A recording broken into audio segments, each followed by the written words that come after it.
investment this community made a long time ago to make this a community asset. So 3 decades ago, this facility has served as a gathering place for graduations, football games, an incredible array of events, concerts. We've received worldwide attention from some of our headline concerts over the years. Last year, where's Zito? He's hiding, right? We had a great year last year. Probably one of the best in a long time. And this year, even more is coming. We've hosted Final Fours. We've got the men's Final Four in 2025, the women's Final Four in 2029. And all of that activity here, the Alamo Bowl, I saw Derek earlier, the Alamo Bowl games, the tight games that we've had here, all those memories. The Dome has been home to all of those magical moments. So today we'll recount some of those moments as well as celebrate what we've got coming around the bend. You know, recently we commissioned a study by Dr. Stephen Niven of St. Mary's University to really outline and calculate the economic and fiscal impact of the Alamodome from 1993 to 2002. And so probably there's only four people in here that will remember this number. The first is Alex Persenio, the second is Roland, and maybe Roland Lozano, and then Francis Gonzalez and Jalen Burley. But the Dome cost $186 million to build, and it was paid off within a couple of months. But the Dome has generated more than $4 billion in economic impact for our city. It's returned nearly $628 million in revenue to the city, to the county, to the state governments, and more than 33 million visitors have attended events in this facility. It's also had a $3 billion direct spending to our economy. Hotels, restaurants, transportation, entertainment. So it's obviously had the economic input, maybe even more so than was originally thought over the last 30 years, but it has certainly made an impact to our community. And there's more to come as we think through what this building does for our community and how it's positioned to continue to compete for Final Fours and expanded college football playoff games. Right, Derek? Where's Derek?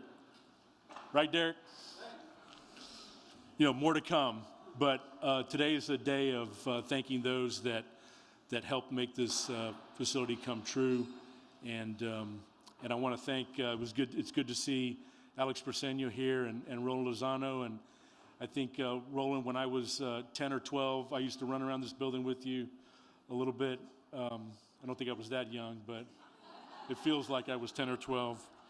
But thank you for being here today. That means a lot, I think, in remembering this facility's history. So with that, I'm going to turn it over to Mayor Ron Nirenberg. Mayor.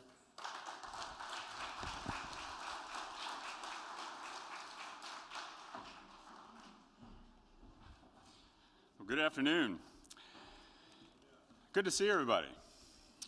The Alamodome, as you see, is one of the most recognizable buildings in San Antonio, but it's far more than just a feature on San Antonio's city skyline.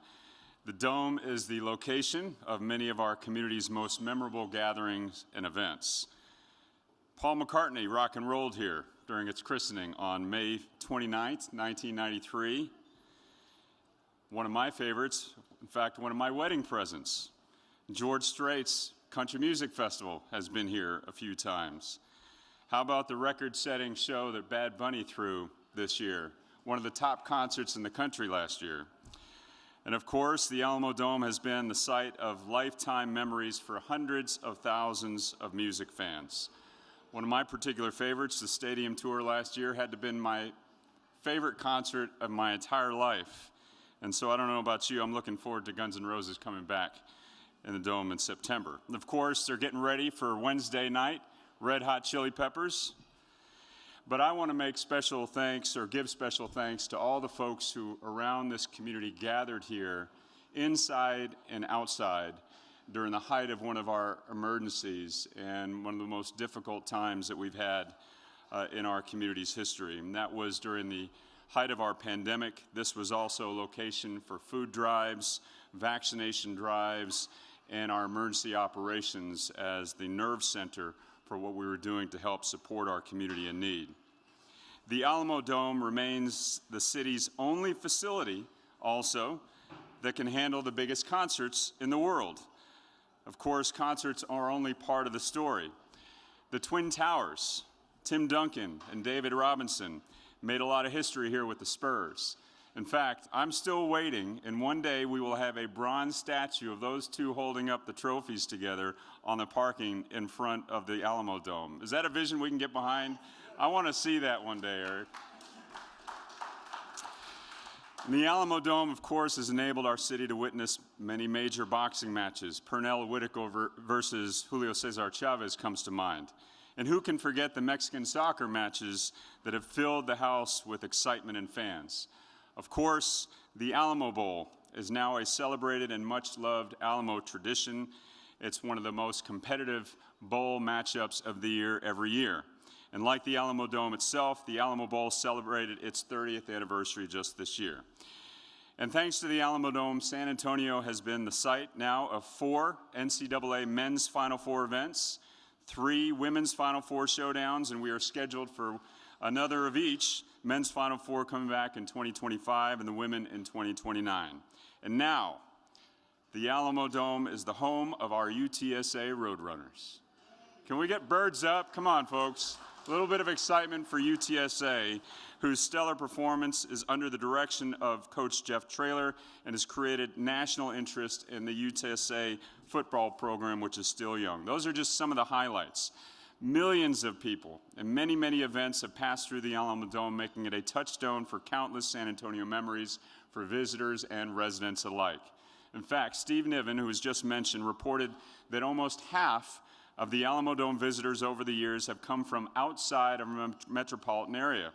A fact that provides some key insight into the importance of our facility to our local and state economy. And as Eric noted, the Alamodome has been a revenue generator with billions of dollars in economic impact to our community while serving residents well. But it's worth noting that, revenue aside, the cultural importance of the Alamodome and the events it enables us to have in our city is simply invaluable. The Alamodome's 30th anniversary has given us an opportunity to reflect on the Alamodome's value to our community, and it is significant. So my thanks and all of our thanks to the community, our city workers, our city staff, everybody that has poured their time into building this facility year over year. And now, with great honor, I pass it over to Henry Cisneros, who was presiding at the time that the Alamodome was conceived and created. So, Henry?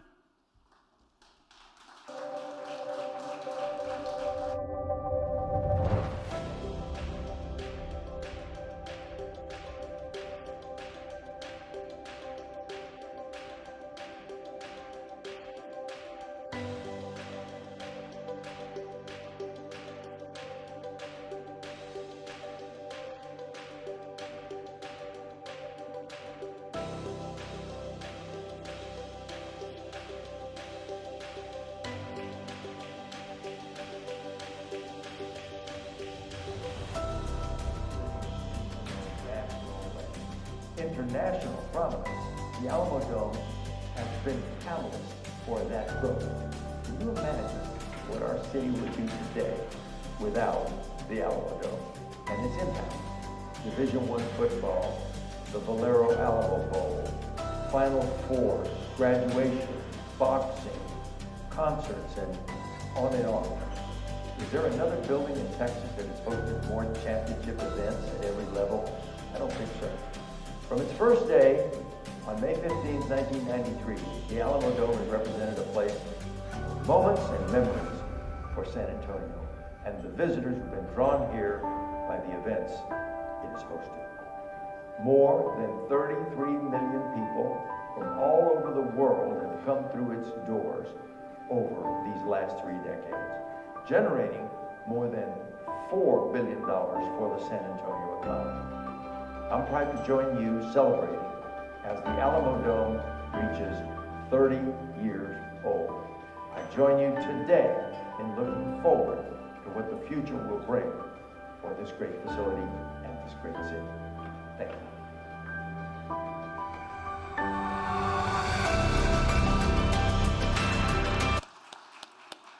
Now, it's safe to say that the Alamodome is experiencing the most momentum it has had in its 30th year life right now inside the facility because of the incredible events that are being hosted.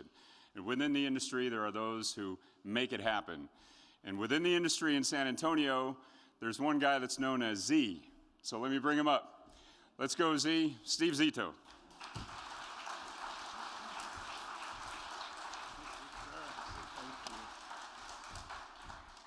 Welcome, everybody. This is quite the homecoming. Alex, Roland, Rolando, Eddie, Francis, Jolene, Steve Lawler, Derek Fox. I mean, I can look, there's so many faces. Janet Holiday.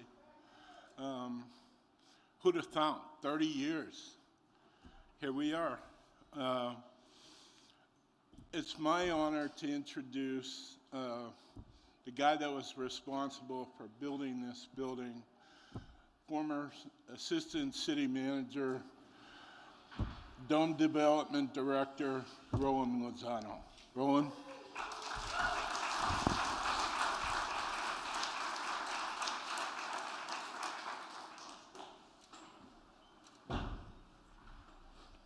Steve, I'm still waiting for Three Dog Night to come. Been looking for that for over 30 years now and hasn't made it. First of all, I'd like to make some introductions. When we started this building, the process of designing it back in 1988, right after the election, there were 5 of us, the Domers. Jillian Burley, Francis, excuse me, this is very emotional for me. 76 years old, you get very, very emotional. But first of all, there's Jillian Burley, Francis Gonzalez. Gabriel's not here. I haven't seen Gabriel. Gabriel Pettis, Sarah Morquecho, who's no longer with us. She passed a few years back, and myself. We're the Domers, the 5 of us. And we spent many times, many days, many nights working here. Even Alex, to the point that we had our son, Michael, was born here. Alex couldn't get over it, didn't know if I had the time to be able to do that, to have a baby. And so, but somehow it worked out, the Immaculate Conception, and Michael was born. And we had Matthew was the other. Jillian had her baby right before she came on staff here, and they're known as the Dome babies. And so we've been able to do that over the years and be able to work with that. But I think it's very important to know that this is who did it. It was the 5 of us to work with it. We worked closely, and part of us as with us was Eddie Garcia, who was director of the convention facilities. He worked very close with us the whole time as we were going through this process. The other one was Rolando Bono. He worked with us very close. As we did that, we ran into issues here, we'd always go to Mr. Bono and get something done here. And there are a number of other staff members here that were involved in different things, contracts and things of this nature. Folks didn't know that the staff here, developed 3 contracts with the Spurs. The original owners with Mr. McCombs, when Joe McDermott and Mr. Coleman purchased them, we did another agreement, and the final agreement with existing ownership when they were here for the last few years here at the Dome. But the key thing I want to talk about here, a few things here, is I want to recognize Alex Briseño. Alex was the man behind all this, and you heard the mayor. But when they were working with the legislature to be able to get the legislation, to get the bill passed, in order to get the sales tax, and dealing with everything else in the election, it was Alex Briseño, Francis Gonzalez. They were running pro formas. They were doing feasibility studies. They were doing everything else and getting them the information that they need in order to get this building going. And so he was the man that I reported to once I took over this project to be able to do that. He was a key man for the city manager for this project. He knew day in and day out what was going on in this tract of land and throughout the process. And he's the one that really helped lead us to be able to get this building to where it is. This is his baby. I can say that because I saw what he went through. they asked me to kind of talk about things. One of the things that we did, and a lot of people don't understand it, don't know there was a neighborhood plan that was developed for this area, for back over here. Whether that happened or not, we don't know. There was and is a transportation and parking plan for this building that we developed that's somewhere sitting around here. Historic preservation. We did a number of things that were done over the years to be able to get this project off the ground and going. But again, I want to be able to go back to Alex. I think Alex played a key part to this building. Some of the things that I remember of what we did here and what went on, some of my memories, as I walked in this building and started talking to people and seeing the people, I had a rush of memories going through my head. But one was, I remember sitting in the offices, and we officed over at the Steve's building right across from the transit center facility over here, down the street off of Hefkin. I get a call from Bob Coleman, who was coming back with the Sports Foundation, coming out of Colorado Springs. They had just been awarded, the city's just been awarded the Olympic Festival. And he was all excited and everything, Roland, we got it, and they're there. You can't change that opening date. Well, our original opening date, just to give you a little background, our original opening date was March of '93. As things occurred over the years, over the months, a part of the construction process, things would happen. We finally ended up on May the 15th. He was all excited, and he told me, we cannot move April the 15th. And I'm sitting there saying, I'm already sitting there, I'm sweating blood, sweat, and tears to be able to do that. And so we did it. We kept the promise, and we did that. The other key thing that I want to talk about is Montana Street. The original plans for Montana Street was going to be closed. We had a railroad crossing. It was Alex. One Saturday morning, we were meeting in his office, which we did many Saturdays during the process. And we're sitting there talking. I'm briefing him on the project, where we're going, what we're doing. And the issue comes up, Montana Street. And he says, what's the issue of Montana Street? Well, we just can't afford it. We can't afford it in time. We can't afford it in money to be able to get the project done and get it through there. He said, we're going to do it. And I said, well, I don't have the money. There's no way in the budget. People that know Alex, he's really a financial guy. He's a numbers man. He was already running through his head with the sales tax, with the half-cent sales tax, what they're going to do. And he said, we're going to have the money. Go ahead and do it. And we'll amend the budget to be able to put it in there, and we'll get the project done. We'll do that. I said, that's fine. I got the money. I don't have the time in order to dig the hole to be able to do that. Got to deal with Southern Pacific, got to do shoe flies, got to do everything else. Well, go get it done. No, but Alex, it's get it done. Well, we did it. You have Montana Street underpass, and we got it through there. Traffic goes through there. The transit facility works beautifully now because we did that. That was his baby. It scared the hell out of me, but we did it. The third thing that really remembers me are the rains. In the late, I guess the winter of '92, and then the spring of '93, God thought we needed rain, and it rained. I'd wake up every morning to thunderstorms and stuff, and we're sitting here trying to get this building open and such. And at the time, Mayor Wolf wanted to come and see the dome and see that. We'll say, Mayor, it's been raining, and I don't want to go see it. We can get there, no problem. Well, we come out, sure enough, we come out over here, and the site's all dirty, and he gets off his car, off the limo, or not the limo, but his Suburban. He sits out of the car, and his wingtips go into the mud up to his socks, and we're like, oh, okay. Tried to tell you, Mayor, and that's what we do. But there, I can tell you memories of different things of what we talked about in this building. But the key thing is, she did what she was supposed to do. And the only thing that hasn't been done in this building that I'm aware of, Zito, is golf. I think you've done everything else but golf and 3 Dog Night. But again, I mean, when you sit there, and I think the mayor kind of went through the listing of all the different things that happen in this building. When we do through this, and we drive through this, I drive by this building fairly often going down to South Texas.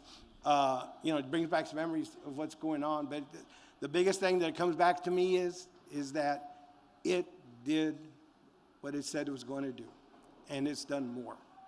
We've heard the numbers in terms of revenues of dollars coming in, $4 billion of economic impact. That's got to say a lot about something that's going on here. And it's proud to be a part of it. And the donors, they're the ones that made this happen. It's all 5 of us. And it was fun. We spent many time together. I spend evenings with these 2 ladies. And but that was fun. Leave it there. Don't go any further. Stay there. Okay. But again, I want to thank Alex for the opportunity to take on this challenge, and hopefully met it, and we gave to the city a facility that it's proud of, and everybody knows it.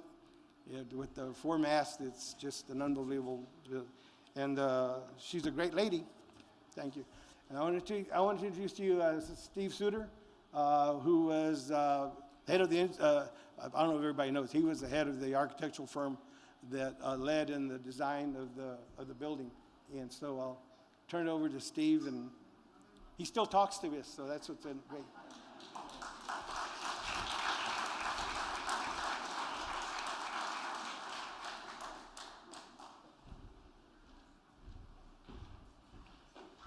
It's been a long time since I gave a presentation with Roland Lozano. I had something happen to me a couple of years ago at our office before I retired that really shocked me into the reality of it being 30 years. And I was looking for some drawings on the dome, one of the packages, and I asked one of our architects to go get them out of storage and bring them to my office, and he brought them in, and he walked in. And architects have to sign and seal and date the drawings before they're issued. And so he brought them in, and he laid them on my desk, and he said, "Gosh, Steve, I was only 5 years old when you did this project." And the bad thing, he wasn't a young architect either. I was asked to briefly recall the design process that we went through very briefly, and how that helped the dome and the city achieve their goals, and also to just take a minute and talk about some of my memories on the dome. I think there were 3 main challenges we had when we started the dome. First was being able to span 9 acres with the roof without any columns in the center, and that's quite a job. The site that was selected was a tremendous site. I think in many respects close to the convention center, where it could be combined efforts for activities and conventions and bringing people here, taking advantage of the downtown area, the Riverwalk, parking has been a big success in attracting events. But it was a very narrow site hedged between the expressway and the railroad tracks, and that was a challenge for us because most of the dome footprints are large round structures, and that just would not fit in that space, so we had to look for something else. And the last thing was the city charged us with making this building a multi-purpose building and the most flexible building in the country. And so that was one of our main challenges too.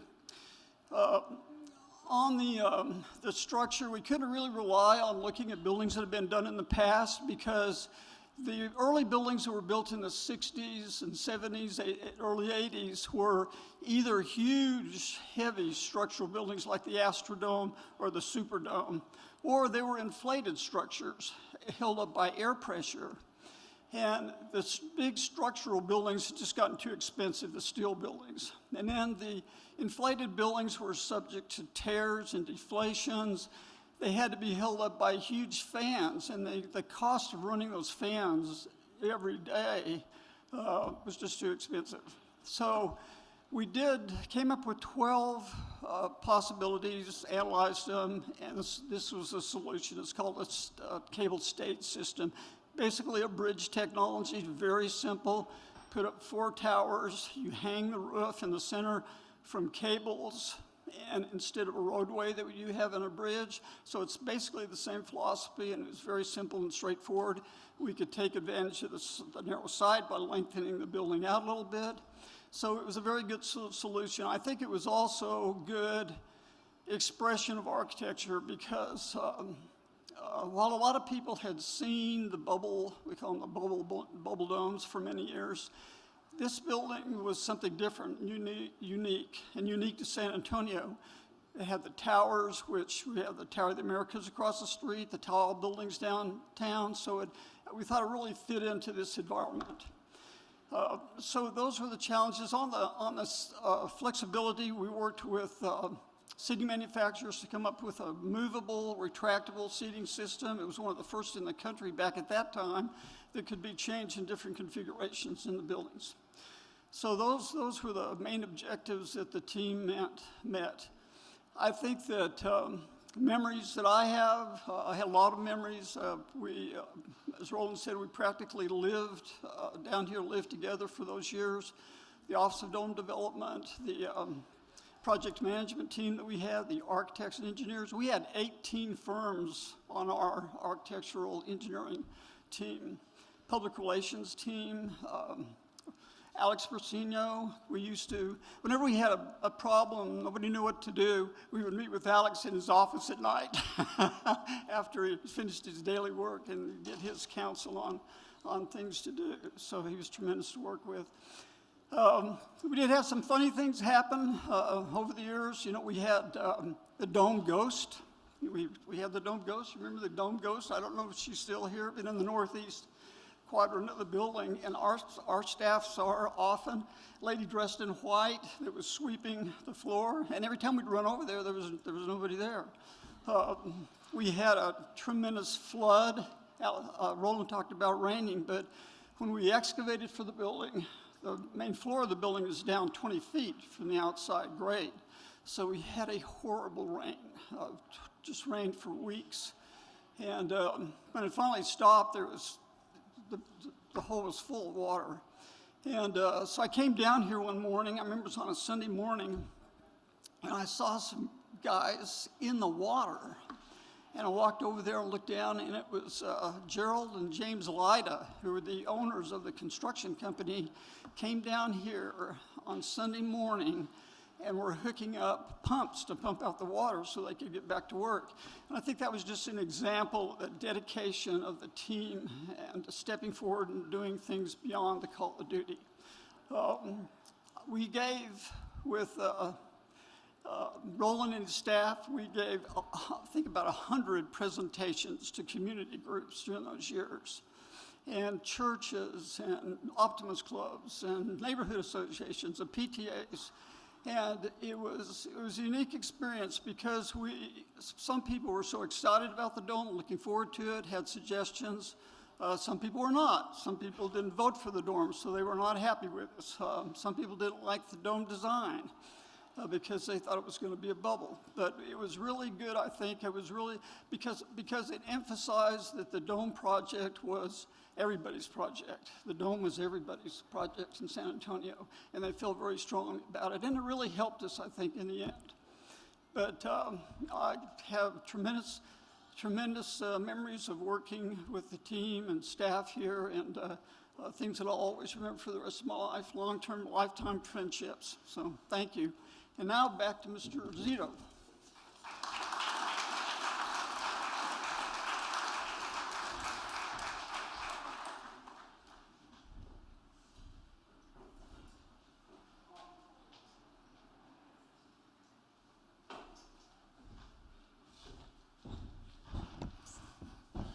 Roland and Steve, thank you. It's an absolute honor to be standing up here representing the Dome, the city, the staff, to talk about 30 years of history. Eric, thank you. Patricia, Alex, for letting me be part of this team. Alex, Roland, Eddie, thanks for bringing me on 30 years ago. 30 years of success doesn't come easily. It comes as a lot of people over the years have worked their hearts out. The Alamodome team, the CSEF team that's here today, number one. none of this would be possible without y'all. Paula, Tommy, Eric, Jason, the list goes on. I want to point out some of our promoters. Derek Fox, 30 years, man. 30 Alamo Bowls.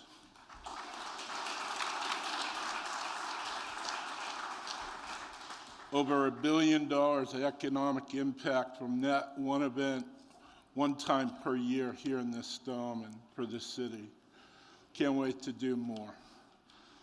Steve Lawler, standing right there.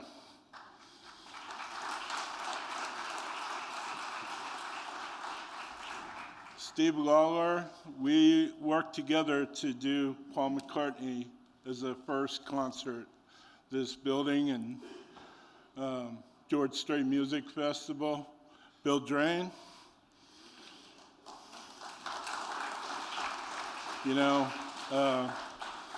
if you remember, it was in April, Eddie called and said, you gotta show up at the Dome, 8:30 Sunday night. You gotta give a VIP tour, and didn't say who it was. So I had a bunch of helmets ready for a hard hat tour. We gave the tour, we sat down in one of the meeting rooms, and that's when the George Strait Music Festival was put together, and all the work of Steve and Louis Messina and a whole bunch of people. So, and that event, we all know what went on with that event thereafter. Steve's here today. Casey and the team from Live Nation putting on the Red Hot Chili Peppers on Wednesday night. And we've got more I'll mention a little later.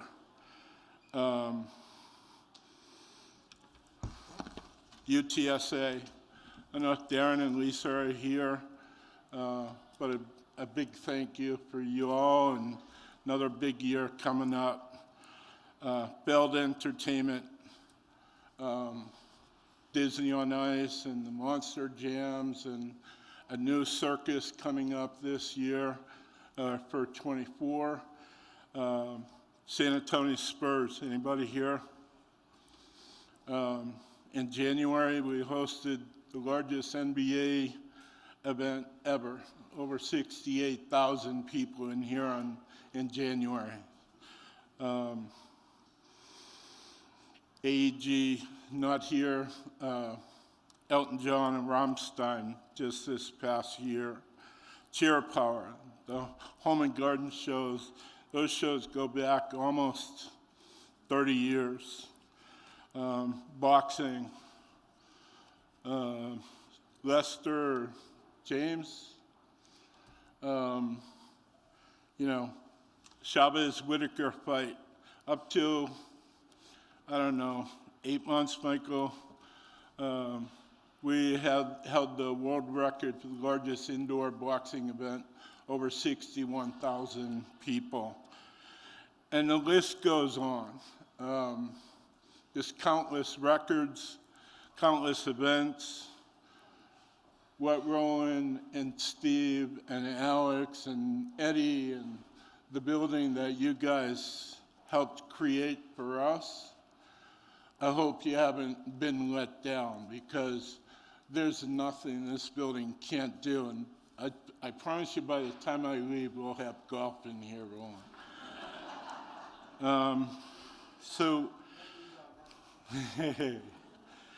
So, you know, Jenny, San Antonio Sports, what a history. Final Fours, all kinds of events that we've done together. And we're just getting started. 25, 29, who knows what else. So big thanks to you, Elena, David. I know Russ is off in the sunset, but man, our concept here, our motto, our culture is one team, and everybody working together. that's how the city is getting these events, and I don't want it pointed at me. It's all of us, the culture that we have.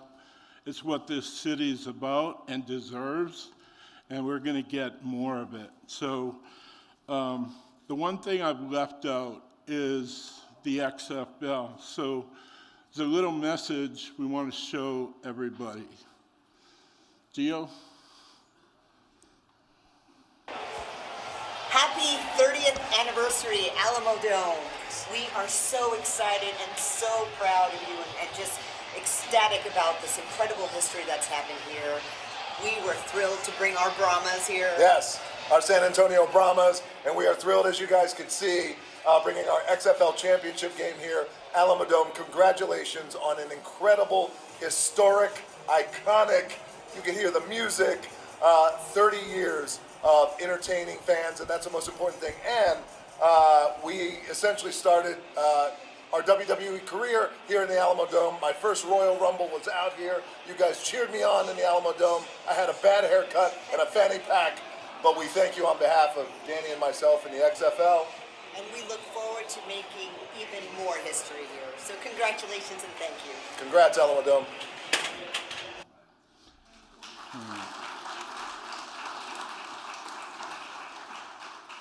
So to talk a little bit of the versatility, so that game was here Saturday night. The team, Tommy and the team came in, converted the building. Red Hot Chili Peppers were moving in on Sunday. We'll have the concert Wednesday night, and then we'll do another conversion and begin on Friday with 33 college and high school graduations in 14 days. So it just continues. So I want to point one person out I failed to recognize, and that's Al Lomas.